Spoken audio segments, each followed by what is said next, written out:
오늘 함께 묵상할 본문은 누가복음 9장 51절로 62절입니다. 먼저 말씀을 읽으시겠습니다. 영상을 멈추시고 성경책이나 영상에 첨부된 말씀을 읽으신 후에 계속해서 영상과 함께 묵상을 이어가도록 하겠습니다. 오늘 말씀 51절을 보면 예수님이 예루살렘을 향하여 올라가기로 굳게 결심하셨다고 합니다. 누가복음 말씀은 오늘 9장 51절을 기점으로 해서 전환됩니다. 이전까지는 예수님이 갈릴리 지역에서 사역했지만 지금부터는 예루살렘으로 가시는 여정을 담고 있습니다.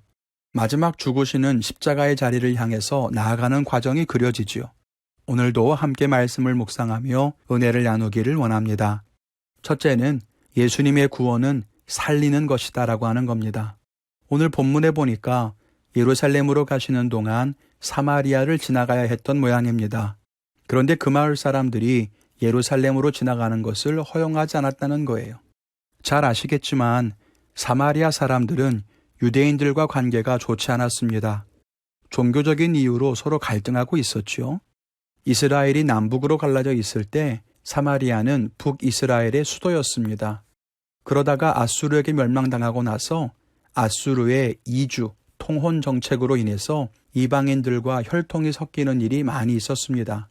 남유다의 사람들은 이것을 계기로 해서 북이스라엘, 특히 사마리아 사람들의 종교적, 혈통적 순수성을 비난하게 되었고 서로 반목하고 갈등하게 됩니다.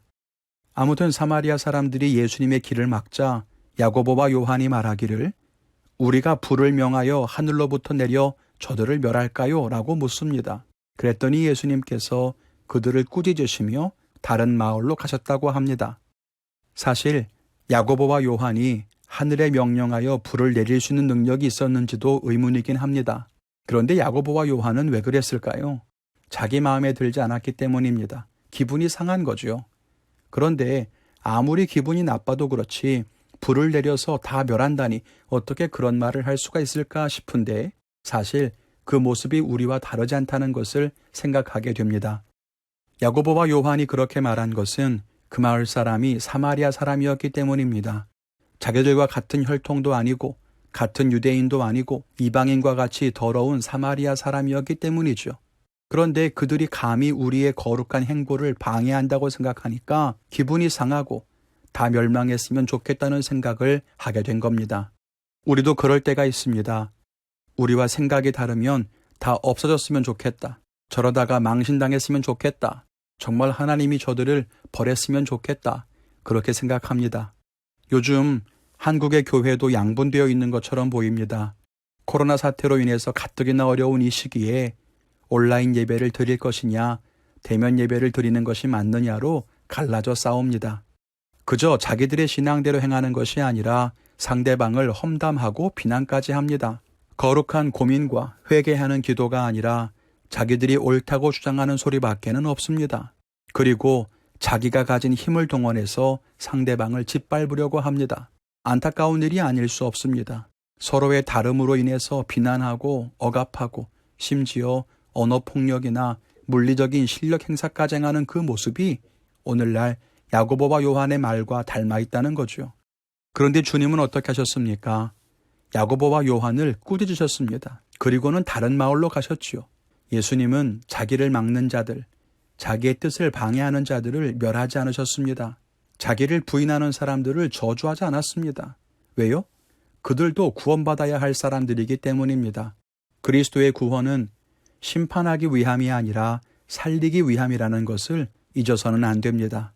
생명을 살리는 구원의 본질을 잃어버린다면 우리는 구원받은 사람이 아닙니다. 은혜를 모르는 자죠. 주님은 나와 생각이 다른 그 사람을 구원하시기 위해 십자가에 달려 죽으셨다는 사실을 인정해야 합니다. 그것이 진짜 은혜를 아는 자의 태도일 것입니다. 둘째로는 구원의 문제가 제일 시급하고 가장 중요하다는 거지요. 57절 이후에 보면 길을 가실 때 여러 종류의 사람이 예수님을 따르겠다고 이야기합니다. 그런데 그들이 하는 말이 동일해요. 내가 주님을 따르겠지만 지금은 아니고 조금 나중에 하겠다는 것입니다. 59절에는 내 아버지를 장사한 다음에, 즉 아버지를 잘 모시고 있다가 아버지가 돌아가신 이후에 따르겠다는 겁니다. 61절에는 먼저 가족과 작별하게 허락해달라고 합니다. 물론 예수님은 아버지의 장례를 모시는 것이나 가족과 인사하는 것 자체를 문제 삼은 것은 아닙니다. 그들 마음속에 주님을 따르지 못하고 주저하게 만드는 그 마음을 보신 거죠. 이 사람들에게는 주님을 따르지 못하는 많은 이유가 자리 잡고 있었습니다. 우리의 모습은 어떤가요? 우리도 주님을 따르지 못하는 많은 이유가 있지요.